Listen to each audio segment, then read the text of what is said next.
आपका बहुत बहुत स्वागत। आप लोगों ने इतना बड़ा पुण्य किया कि आपको पता ही नहीं होगा कि आपके द्वारा क्या हो गया।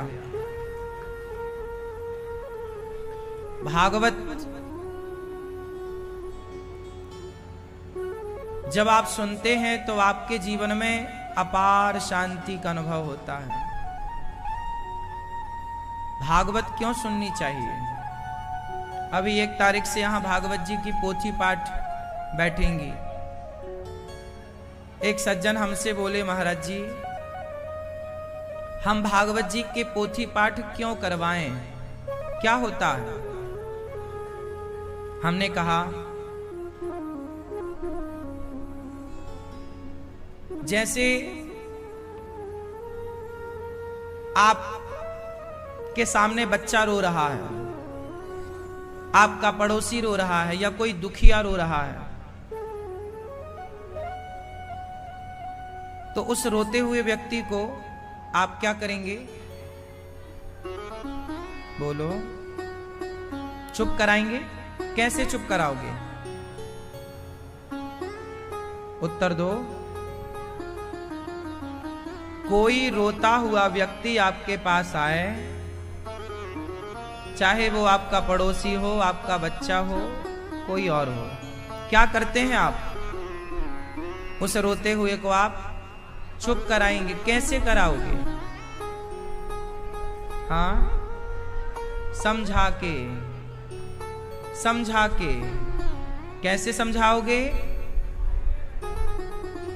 आप अपने विवेक से समझाओगे, आप अपनी बुद्धि से समझाओगे। और जब आप समझाओगे तो वो समझ जाता है। कितने लोग मेरे पास आते हैं, बोले महाराज जी हम आत्महत्या करना चाहते हैं। फिर हम उन्हें समझाते हैं तो वो आत्महत्या करने का मन बदल देते हैं, विचार बदल देते हैं और वो कहते हैं कि हम तो मर जाते, भागवत जी ने हमें जीना सिखा दिया। भागवत क्यों सुननी चाहिए? क्योंकि भागवत जी हम सबको जीना सिखाती हैं। भागवत हमें समझाती हैं कि दुखों में कैसे रहें। अच्छा, आप परेशान हैं, सब लोग तो परेशान हैं, तो आपको क्या चाहिए? कोई समझाने वाला चाहिए, कोई मार्गदर्शक चाहिए। तो भगवान श्री कृष्ण, भगवान नारायण ने, भगवान ने भागवत को प्रकट किया कि इस कलयुग में जब व्यक्ति परेशान होगा, दुखी होगा और जीते जी नहीं, जैसे कोई मर गया और वो मरा हुआ व्यक्ति परेशान है, उसका मोक्ष नहीं हुआ, उसकी अंतरात्मा सूक्ष्म शरीर भटक रहा है, तो भटकते हुए जीव को क्या समझाएं कि वह भटकती हुई योनियों से मुक्त होकर मोक्ष का अधिकारी बन जाए। तब भगवान ने भागवत को प्रकट किया कि जो जो भागवत सुनेंगे, जो जो अपने पुरखों को, पूर्वजों को भागवत सुनवाएंगे, उनके जीवन में भागवत जी सुनते ही उनका मोक्ष होगा, उनकी सद्गति होगी। भागवत जी ही उन्हें समझाती हैं। धुंधकारी प्रेत बना, भागवत सुना, मोक्ष हुआ। अच्छा, कई बार ऐसा होता है, महाराज जी हमने तो भागवत सुन ली पर हमारे पूर्वजों का तो मोक्ष नहीं हुआ। अब ये सवाल आ सकता है। इस केस में क्या होता है, भागवत जी 21 पीढ़ी का उद्धार करती हैं। 7 पीढ़ी आपके पिता, आपके पिता के पिता के पिता के पिता के पिता के पिता के पिता, 7 पीढ़ी ये, 7 पीढ़ी आने वाली आपके पुत्र के पुत्र के पुत्र के पुत्र के पुत्र, 7 आगे की 7 पीढ़ी। यदि पुरुष कोई अनुष्ठान करता है तो उसके नाना पक्ष की 7 पीढ़ी, और स्त्रियां कोई शुभ कार्य करती हैं तो उनकी मां पक्ष की 7 पीढ़ी।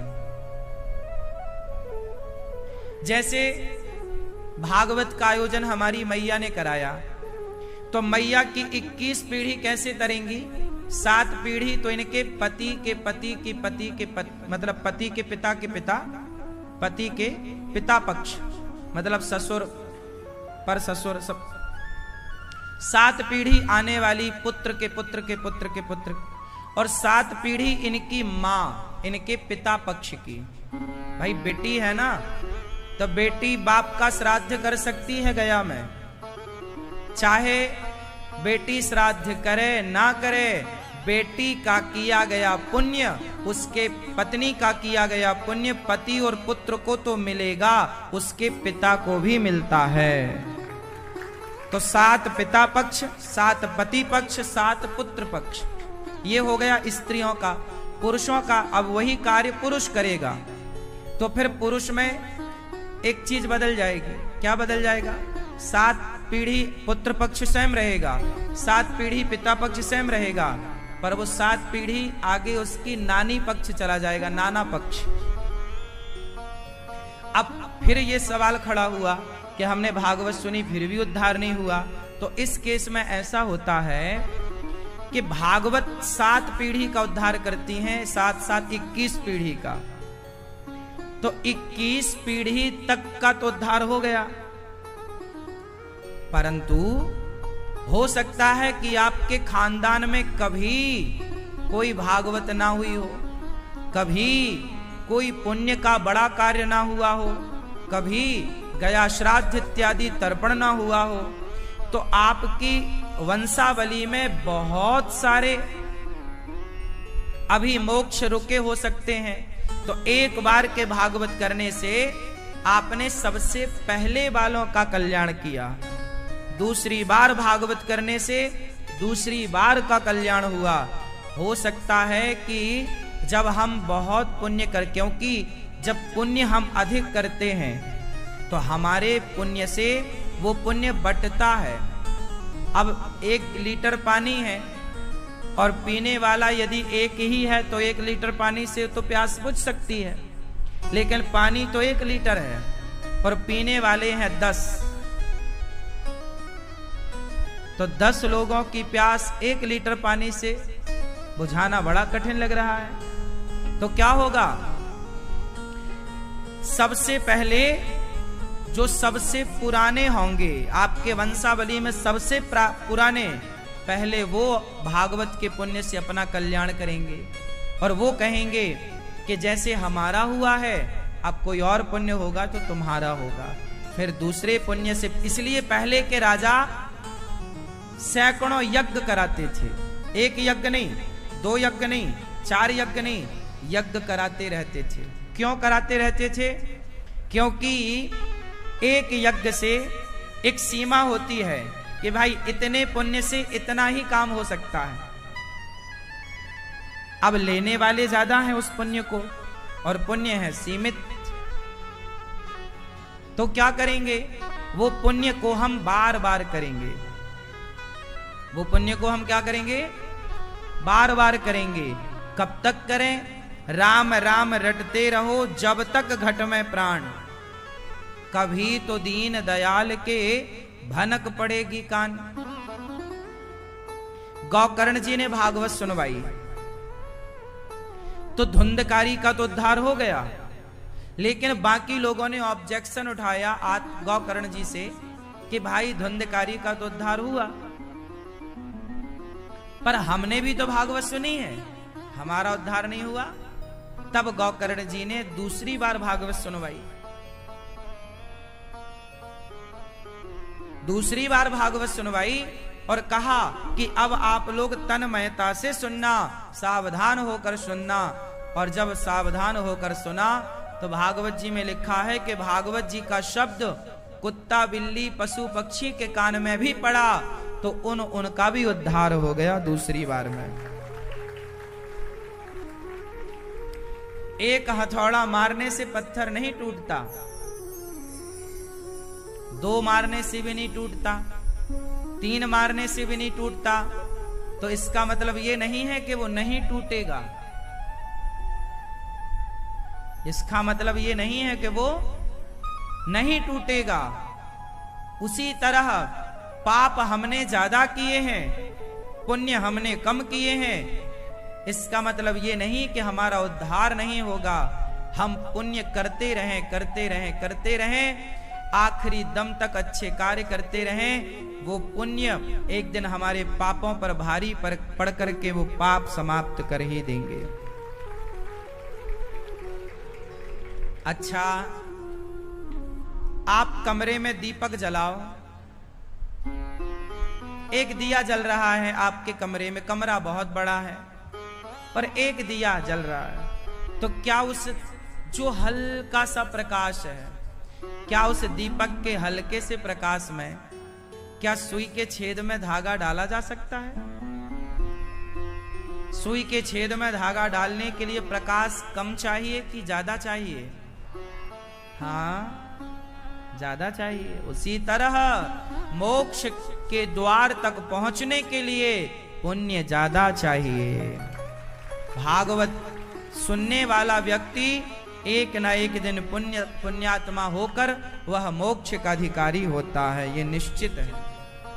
इसलिए आप लोग भी अपने पितरों के लिए, जो भागवत सुनता है वह पितृ दोष से मुक्त हो जाता है। इसलिए कहता हूं सबको भागवत सुनना चाहिए। नहीं सुनने से क्या होता है, वेटिंग लिस्ट बड़ी हो जाती है, फिर वो आपका किया गया पुण्य बंटता रहता है कई जगह। इसलिए अपना अपना पुण्य करके चलो। आपके पिता भी पुण्य करें, आप भी पुण्य करो, आपके बच्चे भी पुण्य करें, उनके बच्चे भी पुण्य करें, भागवत सुने, गया श्राद्ध करें। इससे क्या होगा, पूरी लाइन साफ होगी, क्लियर। अब सब भरा पड़ा है ना, सब जितने मर के गए हैं मोक्ष हुआ नहीं, तो सब चाह रहे हैं कि आप पुण्य करें तो वो उनका उद्धार हो, तो पुण्य हो रहा है कम, लेने वाले हैं। इसलिए हर पुत्र को चाहिए। इसलिए कहते हैं मातृदेवो भव, हमारे ऊपर ऋण होता है, मातृ ऋण, पितृ ऋण, जो कहते हैं ना पितृदोष, पितृदोष होता है ना। आप लोग कहते हैं महाराज जी पितृदोष चल रहा है। आपको बता दूं, आप गया जी जाकर देखना, अमेरिका, लंदन, जापान के अंग्रेज लोग आकर के, अंग्रेज मतलब क्रिश्चियन, वो तो हिंदू नहीं है, अंग्रेज लोग आते हैं और वो अपने बाप दादों का, पितरों का पिंडदान तर्पण करते हैं। अब आप कहोगे भाई तर्पण पिंडदान करने की परंपरा तो सनातन हिंदू धर्म में रही है, अंग्रेज क्यों कर रहे हैं? अंग्रेज इसलिए कर रहे हैं क्योंकि पूरी धरती पहले सनातन ही थी। पहले पूरा पूरब से पश्चिम, उत्तर से दक्षिण सब सनातनी ही थे। बाद में सब मनमाने तरीके से उन्होंने मजहब पंथ बनाए, लेकिन बना तो लिए पर शांति नहीं है। इसलिए आज विदेशी लोग वृंदावन आते हैं और हरे कृष्ण जप रहे हैं, गया जी जाकर पिंडदान श्राद्ध कर रहे हैं। पढ़े लिखे लोग, क्यों? वो जान गए हैं कि सबसे पुराना वेद है और जो वैदिक परंपरा है वही सच्ची परंपरा है, बाकी सब मनमाने तरीके से बनाया गया अपना अपना रास्ता है। अंग्रेज लोग भी करते हैं श्राद्ध, पिंडदान, तर्पण, वो भी समझ गए भारतीय संस्कृति को।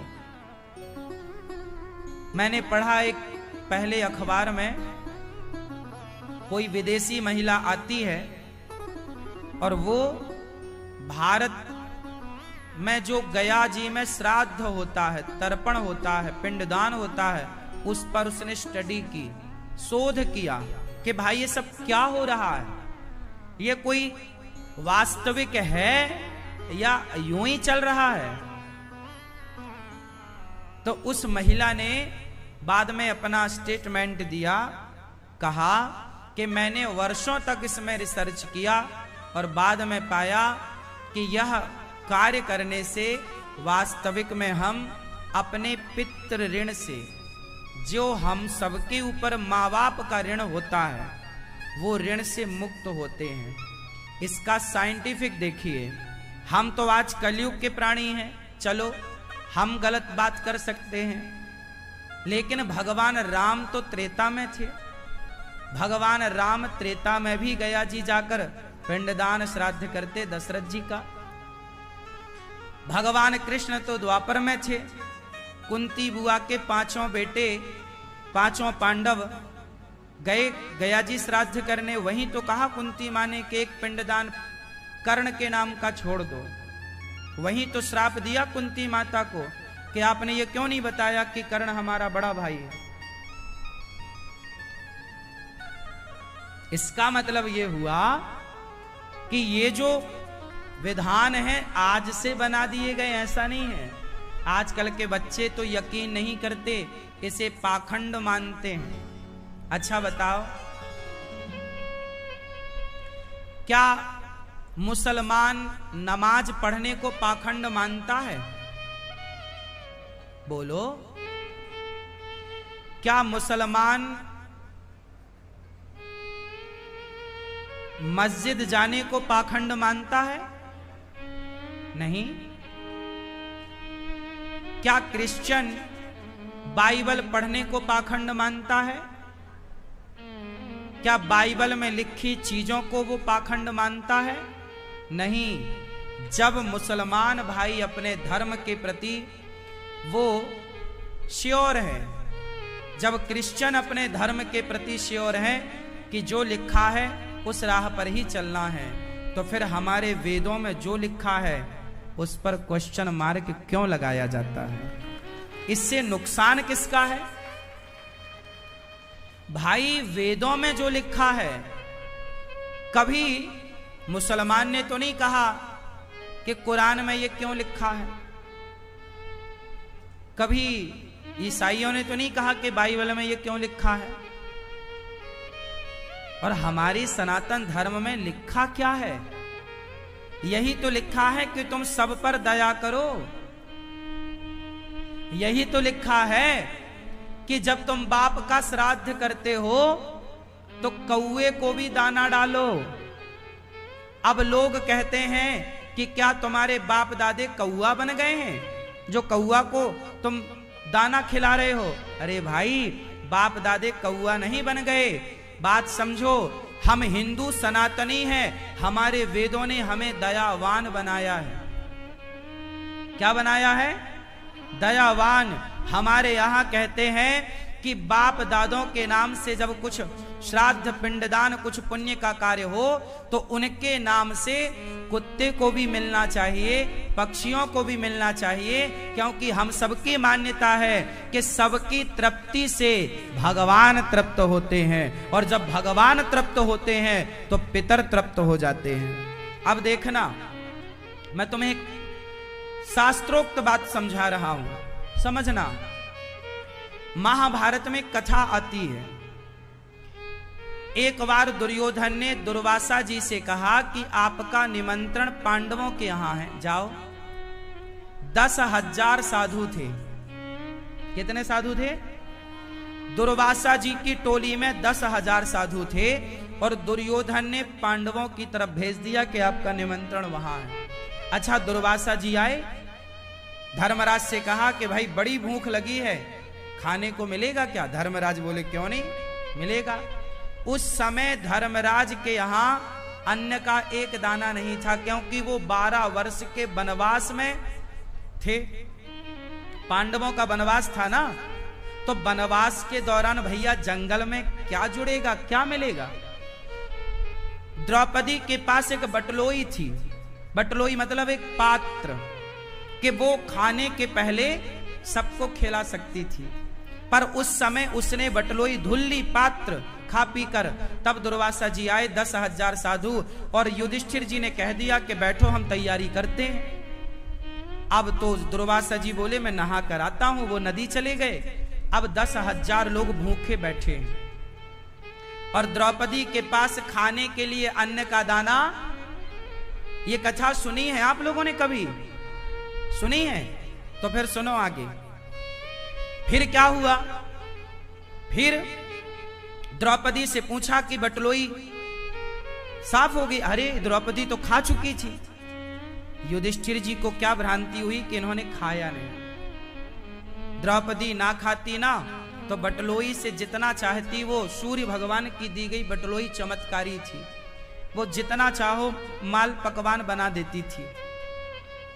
लेकिन अब वो धुलने के बाद उसकी शक्ति खत्म हो जाती थी दिन भर के लिए, और वो बटलोई धुल चुकी थी। अब पांचों पांडव ने कहा कि 10,000 संत खड़े हैं बाहर और भूखे हैं, और हम ठहरे गृहस्थ, और हमारे द्वार से यदि संत भूखे चले गए तो हमें जीने का कोई अधिकार नहीं। पांचों पांडवों ने कहा चलो संत श्राप दे के मार ही डालेंगे, तो अच्छा है श्राप से मरे, उससे अच्छा है मर जाते हैं। तो पांचों पांडव नदी में कूद कर मरने का प्लान बनाते हैं। तभी द्रौपदी को याद आई कि मेरे भगवान तो हर समय दुख में काम आते हैं। फिर पुकारा, हे गोविंद, जब चीर बढ़ाने का समय था तो आपने चीर बढ़ाकर हमारी लाज बचाई, आज भी हमारी लाज बचा लो। अच्छा, दुर्योधन ने षड्यंत्र के तहत संतों को भेजा था, झूठ ही बोल दिया कि उनके घर निमंत्रण है। अब आपके घर कोई आ जाए और कहे कि भाई भूख लगी है भोजन कराओ, तो आपका तो धर्म बनता है कि आप भोजन कराएं। निकाल देंगे उनको, नहीं खिलाएंगे तो भी अपमान है। तब द्रौपदी ने पुकारा, हे गोविंद। तब भगवान प्रकट भये, कहा क्या हुआ बहन? बोले संत खड़े हैं, नहाने गए हैं, नहा के आते ही होंगे। भगवान बोले तो? बोले भूख लगी है संतों को, हम सबने खा लिया, आप कृपा करो। भगवान बोले बटलोई लाओ। बटलोई लाए गए तो भगवान ने उससे देखा तो एक साग का पत्ता बटलोई में लगा था। अच्छा, बटलोई जब धुल गई थी तो साग का पत्ता कहां से आया? भगवान को कृपा करनी थी तो साग का पत्ता भी प्रकट कर दिया, और भगवान ने वो साग का पत्ता खाया।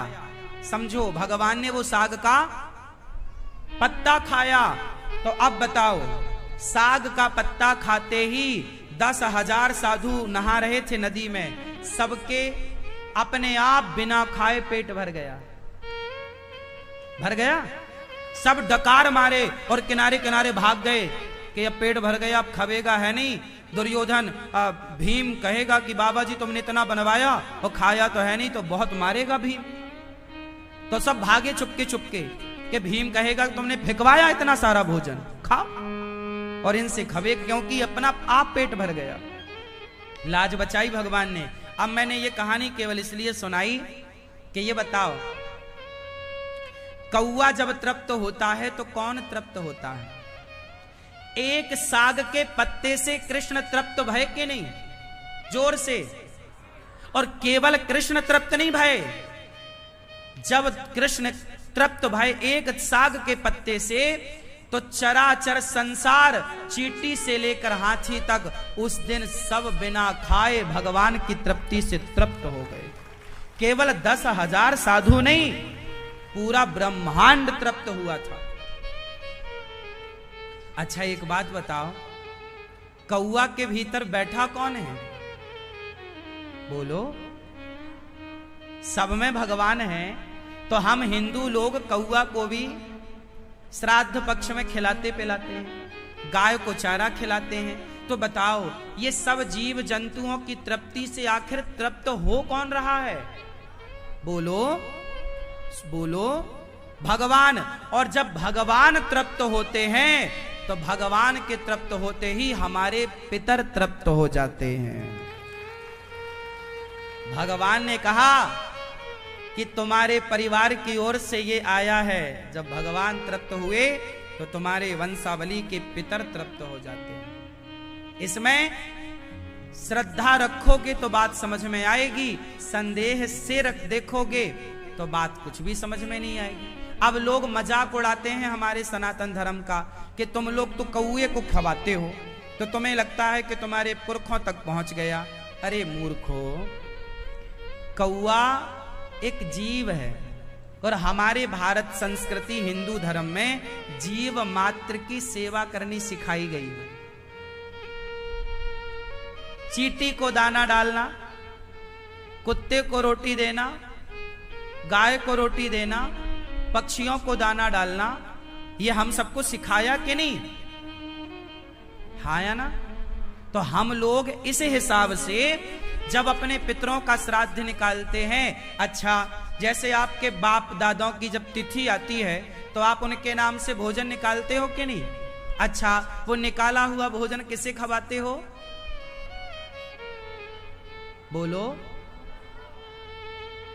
वो भोजन की थाल जो पितरों के लिए निकाली जाती है, वो या तो गाय को खिलाया जाता है, कौए को, पक्षियों को। कौआ मतलब कौआ ही नहीं, पक्षी, कोई भी पक्षी हो सकता है, कबूतर हो सकता है, गौरैया हो सकती है, कोई भी चिड़िया हो सकती है। कौआ मतलब पक्षी जात, कोई भी पक्षी।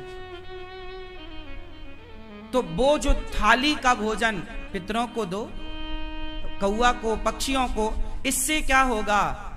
आपके पिता दादा के नाम से जब सब खाए, आप लोग ब्राह्मणों को बुला के खवाते हो, कन्याओं को खवाते हो, सबकी तृप्ति से ही, जगत की तृप्ति से ही जगन्नाथ तृप्त होते हैं, नर की तृप्ति से नारायण तृप्त होते हैं। अच्छा बताओ, सुदामा जी कितने मुट्ठी चावल देते हैं भगवान को? बोलो। लाए तो 4 मुट्ठी थे सुदामा, चावल नहीं, चिवड़ा लिखा है भागवत जी में, पोहा। चिवड़ा मतलब पोहा, पर व्यवहार में चावल बोला जाता है, क्योंकि चावल का ही एक रूप पोहा है, कूट पीट के पोहा बनाया जाता है, इसलिए चावल भी कह देना व्यवहारिक बात है। सुदामा जी 4 मुट्ठी चिवड़ा ले आए, पर 4 मुट्ठी में भगवान खाए कितना? बोलो, कितनी मुट्ठी खाए थे? जोर से, कितनी? 1। दूसरी मुट्ठी में तो रुक्मणी जी ने हाथ पकड़ लिया। आप लोगों ने व्यवहार में ये देखा सुना होगा कि 2 मुट्ठी खाए, फिर तीसरे में हाथ पकड़ा।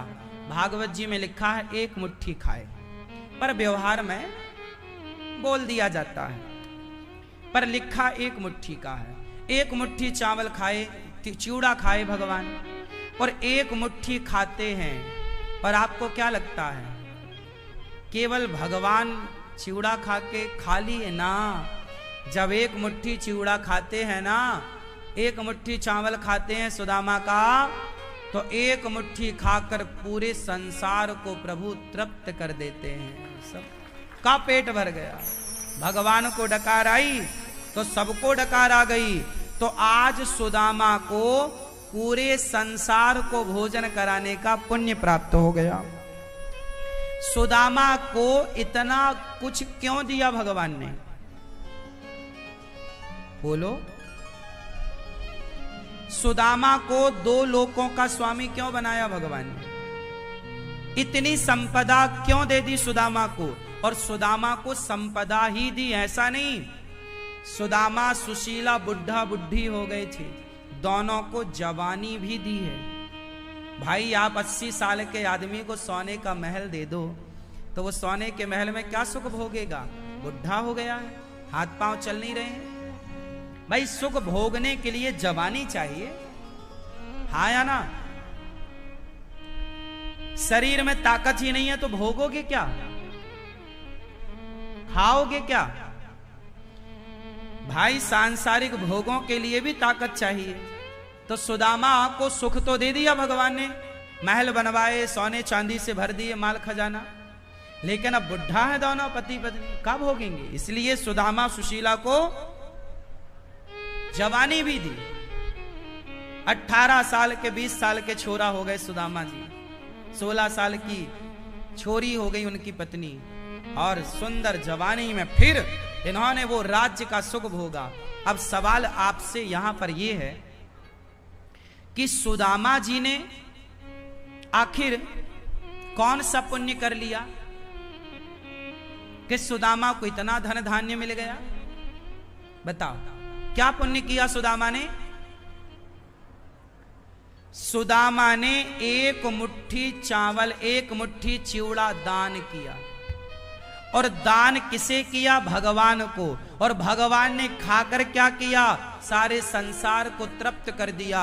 तो आज सुदामा को सारे संसार को तृप्त करने का पुण्य प्राप्त हो गया, सबको भोजन दान करने का।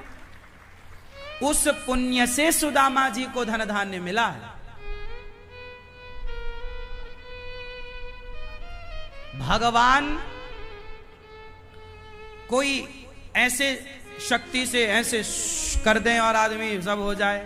भगवान कहते हैं मैं सब करूंगा, पर बीज तुम्हें बोना पड़ेगा। सुदामा ने एक मुट्ठी चिवड़ा दिया, वो बीज था। भगवान कहते हैं कि किसान बीज बोता है तो एक दाने का 100 दाना होता है, लेकिन मैं कृपा कर दूं तो एक दाने का 1 करोड़ दाना हो सकता है। तो भगवान ने क्या किया कि बोना तो आपको पड़ेगा, देना पहले आपको पड़ेगा। जब आप दोगे तो परमात्मा आप पर कृपा करके सबको 100 गुना देते हैं, तुम्हें हजारों करोड़ गुना दे सकते हैं, जैसे सुदामा को दिया। पर मिलेगा वही जो तुम्हारा बोया है। सुदामा ने दिया तो भगवान ने दे दिया।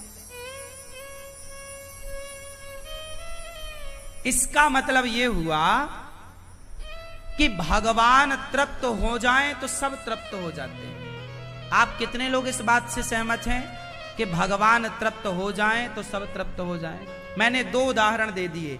सुदामा के मुट्ठी भर चावल से भगवान तृप्त भये, और माता के साग के पत्ते से भगवान तृप्त भये।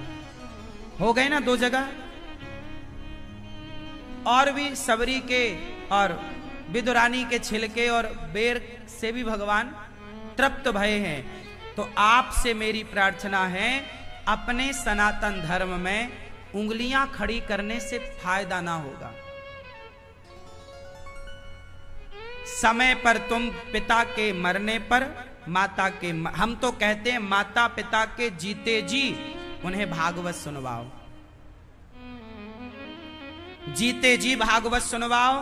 भागवत सुनवाने के बाद यदि माता पिता चले गए तो उनके नाम से भागवत जी सुनवाओ, भागवत जी के पोथी पाठ करवाओ, और भागवत का पाठ करा के फिर आप चाहें तो गया जी जाकर के श्राद्ध और पिंड दान कर सकते हैं। क्यों? ये विधान है, करना ही चाहिए। इससे कोई किंतु परंतु नहीं होना चाहिए। आज देखो हमारे भैया श्री पुष्पा विष्णु मिश्रा जी, हमारी मैया पुष्पा मैया मिश्रा जी, आप आई हैं। इनके बेटे हैं भैया, क्या नाम है आपका? आशीष मिश्रा जी हैं। इनकी माता जी का मन हुआ कि मैं गौरी गोपाल आश्रम में वृद्ध मां को कमरा बनवा कर दूं। तो जब मां का मन हुआ तो बेटे ने क्या किया? मां की इच्छा को पूरी की। और बेटे ने मां को कहा कि आपकी इच्छा है तो कोई बड़ी बात नहीं है, मेरी मां की इच्छा पूरी होनी चाहिए। मां के नाम से उन्होंने एक कमरा बनवाकर वृद्ध माओं को दिया, और इन्होंने कमरा दिया, और यहाँ की रसोई, गौदान की सेवा, गौशाला में गायों की सेवा, संपूर्ण सेवा करी। टोटल 5 लाख रुपए का सहयोग अपनी मां के लिए किया कि इसका पुण्य मेरी मां को प्राप्त हो। जीते जी एक पुत्र का कर्तव्य क्या है? मरने के बाद तो जो आप करेंगे मां बाप के लिए वो करना, पर जीते जी करोगे ना तो उनकी आंखों से खुशी के आंसू निकल पड़ेंगे। और जब माँ बाप खुशी से रोते हैं ना कि मेरे बेटे जैसा भगवान सबको बेटा दे, तो माँ बाप की आंखों के खुशी के आंसुओं को पीकर भी तुम्हारे पितर तृप्त होते हैं कि हमारे कुल में ऐसा बेटा पैदा भया है जो हमारे आने वाली पीढ़ी का, अपने बाप दादों का, अपने पूर्वजों का इतना आदर सम्मान करता है, इतना ख्याल रखता है। इसलिए ये जो विधान है ना, आज मैं देखता हूं समाज में हमारी अपनी भारतीय संस्कृति पर कितने सवाल उठाए जाते हैं। सबको सफाई दे दे के, गवाही दे दे के, समझा समझा के परेशान है। कभी कोई मुसलमान अपने धर्म पर, अपने मजहब पर सवाल खड़ा नहीं करता, लेकिन हिंदू लाखों मिल जाएंगे जो अपने धर्म, अपनी संस्कृति पर उंगलियां खड़ी करते हैं। अरे भाई, जब आपको कह दिया गया कि हमारे हिंदू धर्म में, भाई सनातन धर्म में क्या बुरा है? हमारे यहां ना तो बकरे को मारने की परंपरा है, ना तो गाय को काटने की परंपरा है, ना तो अपने देवता, ना तो किसी को शराब पिलाने की परंपरा है। हमारे यहाँ तो सिंपल परंपरा है कि भाई अहिंसा ही परमो धर्मः। पूरी दुनिया में एक सनातनी है जो कहता है विश्व का कल्याण हो। जो विश्व का कल्याण का सोचे वो सनातनी है। सनातनी का विचार इतना बड़ा है, वो सबका कल्याण चाहता है। इसलिए आप भी अपने माता पिता को भागवत सुनवाओ। माँ बाप की इच्छा है तो तीर्थों का भ्रमण कराओ। माँ बाप के लिए कुछ समय निकालो और माँ बाप की खुशी के लिए कुछ करो। माँ बाप का मन है। कुछ बेटे कैसे होते हैं, मैंने बहुत पहले एक बात आपको सुनाई थी। समाज में कैसे बेटे होते हैं। एक तो ऐसे बेटे होते हैं जो अपने माँ बाप के लिए सब कार्य करते हैं। देखो, ये अपनी माँ को वृंदावन भी लाए, भागवत भी सुनवा रहे हैं। एक बेटा ऐसा भी होता है कि जो माँ बाप को कंधे पर बिठा करके चारों धाम कराता है। और एक बेटा, एक बार मेरे पास एक माता आई और उन्होंने चुपके से 11,000 रुपए दिए। महाराज, मैंने पैसे बचाए हैं, ये 11,000 रुपए से आप संतों को भोजन बंटवा देना। ये लो, चुपके से दिया। मैंने कहा माँ नाम लिखा लो। नहीं महाराज, नाम मत बोलना, मेरे बच्चे पीछे खड़े हैं। लेकिन संयोग देखिए कि उसके बेटे ने पीछे से मां को दान करने की वीडियो बना ली। मां को पता नहीं था और वो पीछे ही खड़ा था और उसने दान करने की वीडियो बना ली। अब माता चली गई घर। अब जब घर गई तो बेटे ने देखो दिखाया, देखो मां तुम 11,000 रुपया दे के आई हो, क्या जरूरत थी देने की? हम तुम्हारे बच्चे हैं, हमें नहीं दे सकती हो? मां ने कहा बेटा अभी तेरे नाम 8 एकड़ खेत किया है, 11,000 रुपया मैंने दान कर दिया तो क्या बुरा है? भैया उस बेटे ने इतना प्रताड़ित किया अपनी मां को 11,000 रुपए के लिए कि 5 दिन बाद वो मैया को आना पड़ा। मेरे से बोली महाराज मेरे बेटे ने जीना हराम कर दिया है। बोलता है कि तुम पैसा बर्बाद कर रही हो। हमने कहा मां बताओ क्या हुआ? बोले महाराज वो 11,000 हमने दिया था, बेटे ने कहा कि वापस लाओ। मैंने कहा कोई बात नहीं मैया, तुमने दिया है, देने का भाव है, भगवान भाव स्वीकार करते हैं, तुम ये पैसे अपने वापस। मैंने वापस किया उनका 11,000। मैंने कहा ये लो तुम अपने 11,000 बेटे को देना, पर तुम्हें पुण्य मिलेगा क्योंकि तुम्हारा तो भाव है ही ना, तुम्हारा तो मन है ही।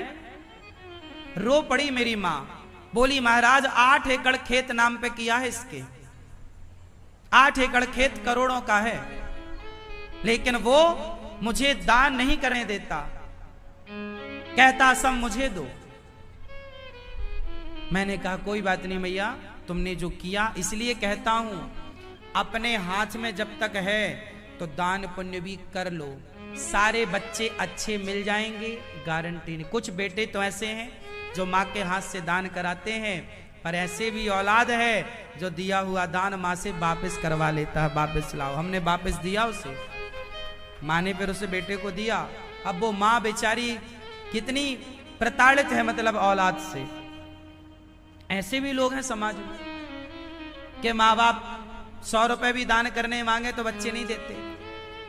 इसलिए जब तक आपके हाथ में है सब, तो अपने जीते जी गौदान कर लो, अपने बल पर भागवत सुन लो, अपने बल पर अच्छे काम कर लो। बच्चों के भरोसे जो होगा बच्चे करेंगे, बाद में जो करेंगे सो करेंगे ही।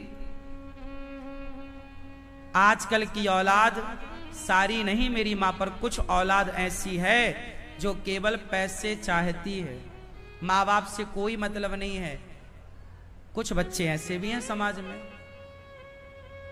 तो आप बस ये याद रखिएगा कि आप जीते जी इतना पुण्य करके चलिएगा कि आपके मरने के बाद आपको पुण्य के लिए किसी का मुंह ना ताकना पड़े कि बेटा तू पुण्य कर तो मेरा उद्धार हो। अपने उद्धार के लायक पुण्य तो करके ही मरना, अपने कल्याण लायक पुण्य तो करके ही मरो। हम तो कहते हैं जीते जी अपनी 13वीं वर्षी कर लो, जीते जी भागवत सुन लो, गौदान कर लो। मरने के बाद बेटा 13वीं करता है कि नहीं? आजकल के बच्चे 13वीं भी नहीं करते। कहां कोई 13 ब्राह्मण बुला के खवा रहा है? आजकल तो लोग बोलते हैं ब्राह्मण हम क्यों खवाएं, बाप हमारा मरा और पंडित जी खा के चले जाएं, ऐसा लोग कहते हैं। अब इतना पढ़ लिख गए हैं मेरी मां कि अब इतने तर्क हैं कि पूछो मत। पहले श्रद्धाएं थी, अब तर्क हैं। लेकिन याद रखिएगा इन तर्कों से क्या होगा? ईश्वर अतर्क है। रामचरितमानस में लिखा है ईश्वर अतर्क है, उसे तर्क से नहीं जाना जा सकता। एक सज्जन, एक आदमी मेरे से बोला, बच्चा नौजवान पढ़ा लिखा साइंस जानने वाला, बोले महाराज भगवान है क्या? हमने कहा हाँ है बेटा। अरे है तो दिखाओ। अब देखो वो कह रहा दिखाओ। मैंने बताया उसे कि भाई ये बता, क्या तू अपने कमर का, पांव का, सिर का दर्द दिखा सकता है? वो बोला नहीं दिखा सकता। मैंने कहा क्या दर्द नहीं होता? बोले दर्द तो होता है। मैंने कहा जैसे दर्द होता है ना बेटा, उसे महसूस किया जा सकता है, उसी प्रकार ईश्वर दिखाने का सब्जेक्ट नहीं है, महसूस किया जा सकता है। ईश्वर को मिश्री खाओगे तो मिठास का अनुभव किया जा सकता है, मिठास को दिखाया नहीं जा सकता। उसी प्रकार भक्ति करोगे। आप एक काम करना, प्रैक्टिकल करना। मैं एक बात बता रहा हूं, प्रैक्टिकल करना। एक काम करना कि किसी भूखे को आप भोजन कराना।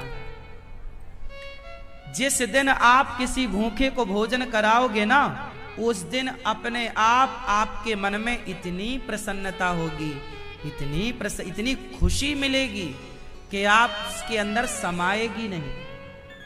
समझ में आई? खुशी कहाँ है, प्रसन्नता कहाँ है? परोपकार में, खाने में खुशी नहीं है, खिलाने में खुशी है। खिलाने में, जब आप किसी का भला करते हैं तो आप सहज में प्रसन्न होते हैं। क्यों? क्योंकि जो आपके भीतर बैठा परमात्मा है, वो परमात्मा प्रसन्न हो जाता है कि आज तुमने किसी भूखे को भोजन करा दिया। इसलिए आप कितने लोग इस बात से सहमत हैं कि किसी को भोजन कराने से, किसी जिसके पांव में चप्पल नहीं है उसे चप्पल पहना देने में बड़ी तसल्ली मिलती है, जिसके बदन में कपड़ा नहीं है उसे कपड़ा पहना देने में बड़ी तसल्ली मिलती है। और तसल्ली क्यों मिल रही है? क्योंकि आपके भीतर बैठा परमात्मा खुश हो रहे हैं कि वाह आज देखो ये अच्छा काम हुआ। भगवान मंदिर जाने से खुश होंगे कि नहीं ये मैं नहीं जानता, पर किसी की रोटी, किसी का प्यास बुझाने से, किसी की भूख मिटाने से भगवान जरूर तृप्त होते हैं। इसलिए गौरी गोपाल आश्रम में सारे वही कार्य हो रहे हैं जो मानव सेवा है। इसलिए सनातन धर्म बहुत अच्छा है। इस सनातन संस्कृति पर आज केवल विश्वास की आवश्यकता है। आपका धर्म ही सत्य है, आपका सनातन ही सबसे श्रेष्ठ है। भागवत जो कहती है ना, वो सबके उत्थान और कल्याण के लिए कहती है। भगवान कृष्ण उद्धव जी से कह रहे हैं, कहा घनश्याम ने उद्धव से वृंदावन जरा जाना, वहां की गोपियों को ज्ञान का कुछ तत्व समझाना। इसलिए भगवान कह रहे हैं उद्धव जाओ, ज्ञानी उद्धव को भगवान कहते हैं जाओ वृंदावन, कुछ प्रेम का पाठ पढ़कर आओ। उद्धव जैसे ज्ञानी जब वृंदावन आते हैं ना मेरी माँ, तो गोपियों की चरण रज पाते हैं, राधा रानी की चरण धूली पाते हैं, और पाकर क्या करते हैं? उद्धव जैसे ज्ञानियों का ज्ञान समाप्त होता है और वो ज्ञान प्रेम के रूप में परिवर्तित हो जाता है। उद्धव जैसे ज्ञानी समझा रहे हैं मां यशोदा के पास जाकर, न माता न पिता तस्य न भार्या न सुतादया। हे मां, ये कृष्ण जो है ना, ये भगवान है। नात्मीयो न परश्चापि न देहो जन्म एव च। वो किसी के माता पिता नहीं, उनके कोई माता पिता नहीं, वो जगत के माता पिता है माँ। वो उनके लिए क्या रोना। भगवान से मैया ने, उद्धव से मैया ने कहा तेरे लिए वो भगवान होगा उद्धव, मेरे लिए कृष्ण तो मेरा पुत्र है। अच्छा एक बात बताओ, उद्धव जैसे ज्ञानियों का तर्क क्या यशोदा मैया के प्रेम के काम आया? बोलो। अच्छा ये बताओ, आपका पति, आपका बेटा बस तर्क करे आपसे, प्रेम ना करे। आपका बेटा बहुत ज्ञानी है, आपका पति बहुत ज्ञानी है, तो बताओ ज्ञानी से आप खुश रहेंगे या प्रेम करने वाला बेटा, प्रेम करने वाला पति चाहते हैं? बहुत ज्ञानी है, बड़ी ज्ञान की बातें करता है, पर प्रेम जरा भी नहीं है। तो बताओ एक स्त्री को क्या चाहिए? बोलो। अच्छा, अब छोटा बच्चा है और माँ बहुत ज्ञानी है, और माँ बेटे से प्यार ना करे, ज्ञान की बातें सुना, ए दूर बैठ सुन, ज्ञान ज्ञान ज्ञान ज्ञान। क्या बच्चे को आपके ज्ञान से मतलब है या आपकी गोद में आके आपके प्यार से मतलब है? किससे मतलब है? प्रेम से। छोटा बच्चा ज्ञान की भाषा नहीं समझता, प्रेम की भाषा समझता है। हाँ या ना? पत्नियां ज्ञान की भाषा नहीं समझती, प्रेम की भाषा समझती।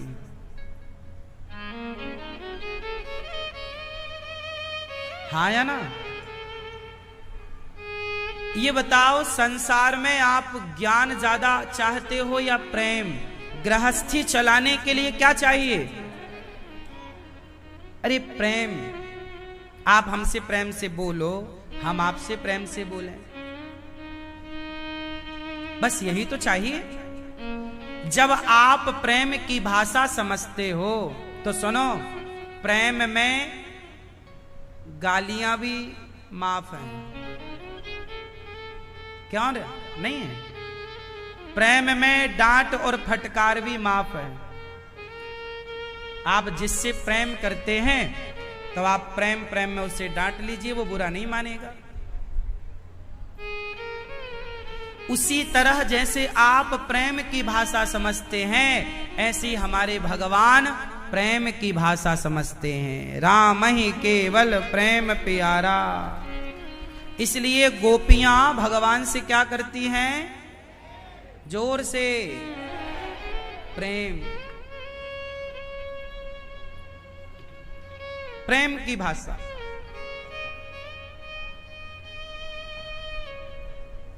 इसलिए आप भी भगवान से प्रेम करो। मोहन प्रेम बिना नहीं मिलते, चाहे कर लो कोटि उपाय, करोड़ों उपाय करो पर प्रेम ना हो तो सब बेकार है। प्रेम चाहिए, प्रेम। भगवान रीझते किस पर हैं? बताओ। माता शबरी ज्ञानी थी या प्रेमी? केवट ज्ञानी था या प्रेमी? हाँ, गोपियां ज्ञानी हैं कि प्रेमी? विदुरानी ज्ञानी थी कि प्रेमी?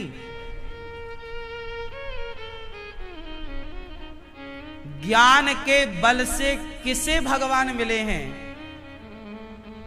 पर प्रेम के बल से करोड़ों को मिले हैं। मीराबाई कौन सी ज्ञानी थी? धन्ना जाट कौन सा ज्ञानी था? कर्माबाई के खिचड़ी खाते जगन्नाथ जी, कर्माबाई कौन सा ज्ञान रखती हैं? वो भगवान कर्मा के ज्ञान पर नहीं रीझ गए, वो भगवान कर्मा के प्रेम पर रीझ गए। वो भगवान शक्कोबाई के ज्ञान पर नहीं, शक्कोबाई के प्रेम पर रीझ गए। वो भगवान जनाबाई के ज्ञान पर नहीं, जनाबाई के प्रेम पर रीझ गए। भगवान जब भी रीझेंगे तो प्रेम में रीझेंगे। अच्छा, प्रेम में रीझेंगे तो आप प्रेम करना सीख लो। किसे कहते हैं प्रेम? अच्छा बताओ मैया, चश्मा वाली मैया, प्रेम किसे कहते हैं? बताओ मेरी माँ, प्रेम किसे कहते हैं? हाँ, प्यार को, आई लव यू बोलने को, यही को प्रेम समझती हो आप? प्रेम किसे कहते हैं? आजकल के लड़का लड़की स्कूल कॉलेज में जो प्यार करते हैं, आई लव यू टू, ये जो चल रहा है ये प्रेम है? तो क्या चल रहा है ये? इलू इलू क्या चल रहा है? बता, पूछ रहे हैं हम आपसे, क्या चल रहा है? ये जो आज स्कूलों में कॉलेजों में लड़का लड़की जो इलू इलू कर रहे हैं, ये प्यार नहीं है। जो लड़का कहता ना मैं तेरे से प्यार करता हूं, लड़की भी कहती मैं आपसे बहुत प्यार करती हूं, ये प्यार है ही नहीं। ये क्या है? ये केवल जवानी में, इस उम्र में एक लड़के का एक लड़की के प्रति, एक लड़की का एक लड़के के प्रति एक स्वाभाविक अटैचमेंट होता है। ये उम्र का दोष है। किसका दोष है ये? उम्र का। ये इस उम्र में ऐसा होता ही है लगभग। यदि आपके अंदर कंट्रोलिंग पावर नहीं है तो ऐसा होता है। कंट्रोलिंग पावर तो आप अपने आप को कंट्रोल कर लेते हैं। भाई, जहां व्यक्ति अपने इच्छाओं को कंट्रोल कर लेता है वो तो साधक बन जाता है, और जहां व्यक्ति अपनी इच्छाओं को कंट्रोल नहीं कर पाता तो वो अपराध करके अपराधी बन जाता है। बलात्कार क्या है? किसी लड़की को उसकी मर्जी के बिना उठाकर उसके साथ जोर जबरदस्ती करना क्या है ये? आप लोग तो नहीं करते ऐसा, पर कुछ लोग करते हैं ऐसा। क्यों? कौन करता है? जिसका अपने अंदर कंट्रोल नहीं है, जिसका कंट्रोल अपने भीतर है, वो क्यों किसी का बलात्कार करेगा? कंट्रोलिंग पावर समाप्त हो गई तो वो एक जानवर, इंसान से जानवर हो गया, और वो सारी हरकतें जानवरों टाइप की करने लग गया। तो मेरी मां, ये जो स्कूलों में लड़का लड़की कर रहे हैं, ये प्यार नहीं है, ये वासना है। परंतु पढ़े लिखे लड़के बहुत होशियार हैं, लड़कियां लड़के, वो कहते हैं कि हमारी है तो वासना, लेकिन यदि समाज को कहेंगे कि हमारे अंदर वासना है तो समाज गलत कहेगी। तो वो लोग अपने वासना को ढकने के लिए प्रेम का पर्दा डाल देते हैं। वो सबको ये बताते हैं कि हम प्यार करते हैं, आई लव यू, प्यार कर रहे। वो प्यार नहीं है, वो प्यार के नाम से आप अपनी वासना को ढकना चाहते हैं। प्यार नहीं है। क्यों जी बताओ? क्या इसी का नाम प्यार है? यदि ये प्यार है तो फिर सवाल खड़ा होगा कि तुम्हारी मां ने जो तुम्हारा मलमूत्र धोकर तुम्हारी मालिश करके जो 24 साल 20 साल 25 साल तुम्हें लाड़ दुलार प्यार लुटाया है, वो क्या था? यदि इस लड़की को आपने 2 माह से देखा और प्यार हो गया, इस लड़के को 4 महीने या साल भर से देखा और प्यार हो गया, तो 4 महीने में यदि प्यार लड़का लड़की से हो गया, साल 2 साल में लड़का लड़की से प्यार हो गया, तो तुम्हारी माँ ने जो तुमसे किया था वो क्या था? तुम्हारे पिता जो ओवर टाइम तुम्हारे लिए चप्पल घिस रहे थे, वो क्या था? पूछो इन बच्चों से, प्यार करने वाले, ये तो अच्छी जानते हैं परिभाषा प्रेम क्या होता है। इनसे पूछो कि बेटा फिर तुम्हारी माँ क्या करती है तुमसे? क्या माँ का प्रेम प्रेम नहीं था? क्या पिता का प्रेम प्रेम नहीं था? केवल इस लड़की का प्रेम ही प्रेम था? इस लड़के का प्रेम ही प्रेम था? उत्तर दो। प्रेम किसे कहते हैं? काश ये परिभाषा बच्चे जानते तो ये वासनाओं के सौदा में, वासनाओं के इस दलदल में ना उलझते।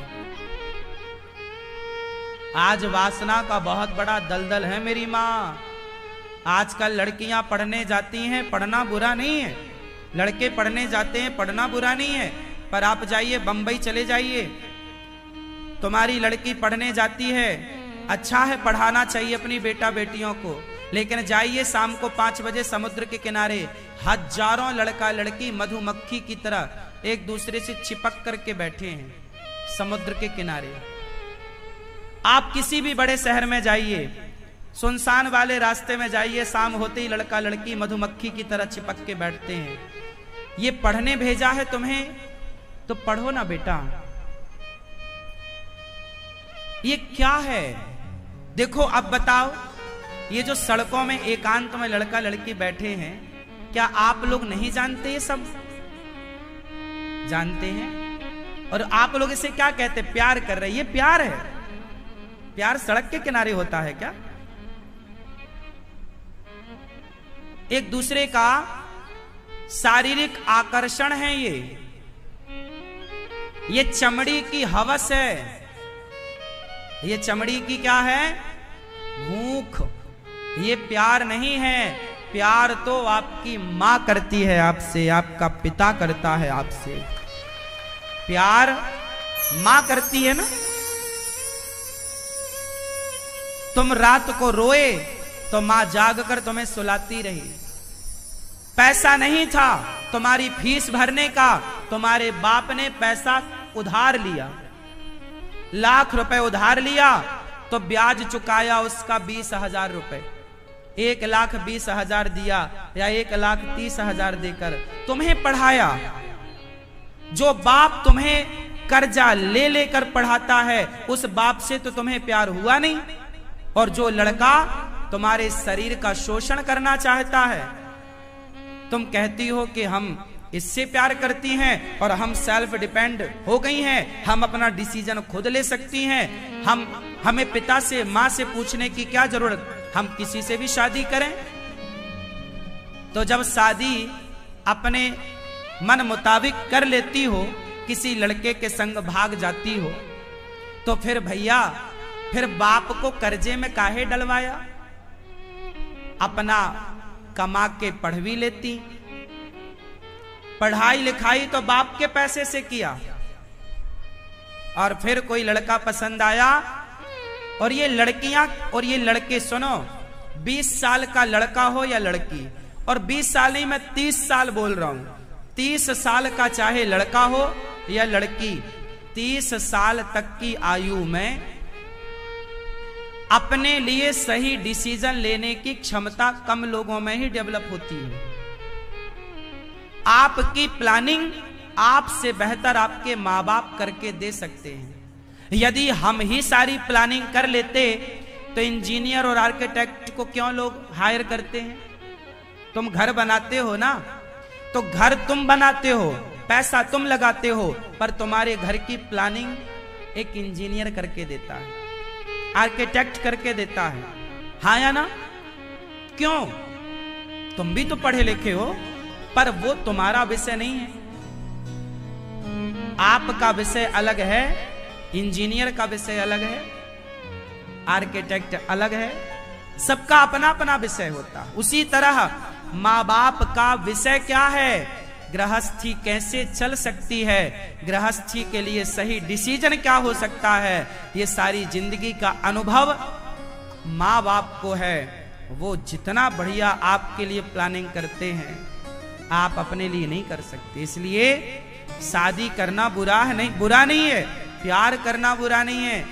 पर बताओ, लड़कियां भाग जाती हैं लड़कों के संग, माँ बाप का समाज में सम्मान गिर जाता है, उनकी इज्जत पे लोग थूकने लग जाते हैं। क्या आप बेटी होने का यही फर्ज है कि तुम माँ बाप की इज्जत मिट्टी में मिलाओ? अरे बच्चे होते हैं माँ बाप की इज्जत बढ़ाने के लिए, बच्चे होते हैं माँ बाप की इज्जत बोलो या घटाने के लिए? इज्जत बढ़ाने के लिए होते हैं। इसलिए आप सभी मेरे नौजवान बहनों से, मेरे भाइयों से प्रार्थना है कि माँ बाप की इज्जत बढ़ाइए, कुछ ऐसा करिए कि माँ बाप को गर्व हो, समाज को गर्व हो आप पर कि आप कितनी अच्छी बेटी और कितने अच्छे बेटे हैं। ऐसा कोई काम ना करिए कि आपके माँ बाप को शर्म से सिर झुकाकर गुजरना पड़े। और ये प्यार व्यार नहीं होता। शादी के बाद अपने पति से जी भर के प्यार कीजिएगा, जहां माँ बाप की राजी मर्जी हो, आपकी भी राजी मर्जी हो। जरूरी नहीं है कि माँ बाप की राजी मर्जी हो, आप भी देखिएगा, आपकी भी राजी मर्जी होनी चाहिए। लड़का को आप पसंद हो, लड़की को लड़का पसंद हो, माँ बाप एक दूसरे को। हमारे यहाँ रिश्ते होते हैं ना तो समधी होता, क्यों होता है? समधी का मतलब बताओ क्या होता है? ससुर। समधी मतलब बताओ क्या, समधी किसे कहते हैं? हा? संपत्ति दिलाता हो जो, हा? बताओ समधी किसे कहते हैं? हाँ, सम मतलब होता है सम, और धी मतलब होता है बुद्धि। धी मतलब धियो यो न प्रचोदया, धियो धी बुद्धि। हमारी और तुम्हारी बुद्धि मतलब हमारे और तुम्हारे विचार सम हो। जहां विचार मिल जाएं, हमारा आपसे विचार मिल रहा है, हम गाय को माता मानते हैं, आप भी गाय को माता मानते हो, तो हमारे और आपके विचार एक से हैं। हम भी भगवान की पूजा करते हैं, आप भी भगवान की पूजा करते हो, तो हमारे तुम्हारे विचार सम हैं। आप भी एकादशी का व्रत करते हो, हम भी एकादशी का व्रत करते हैं, तो हमारे और तुम्हारे विचार, तो जहां विचार सम मिल जाएं वही समधि होता है। संबंध वही कार ना मिले। भाई हमारे घर में गाय की पूजा होती है, तो हमारे बेटा बेटियों का ब्याह कहाँ हो सकता है? वहीं जहां सामने वाले के घर में भी गाय की पूजा होती हो। हमारे यहाँ एकादशी होती है तो सामने वाले के घर में भी एकादशी होती हो, तब तो हमारा आपसे संबंध हो सकता है। वही ना आदमी बेटी देता है या बेटी लेता है, विचार सेम हो उसे समधि कहते हैं। क्यों जी? लेकिन आजकल विचार नहीं मिल रहे हैं,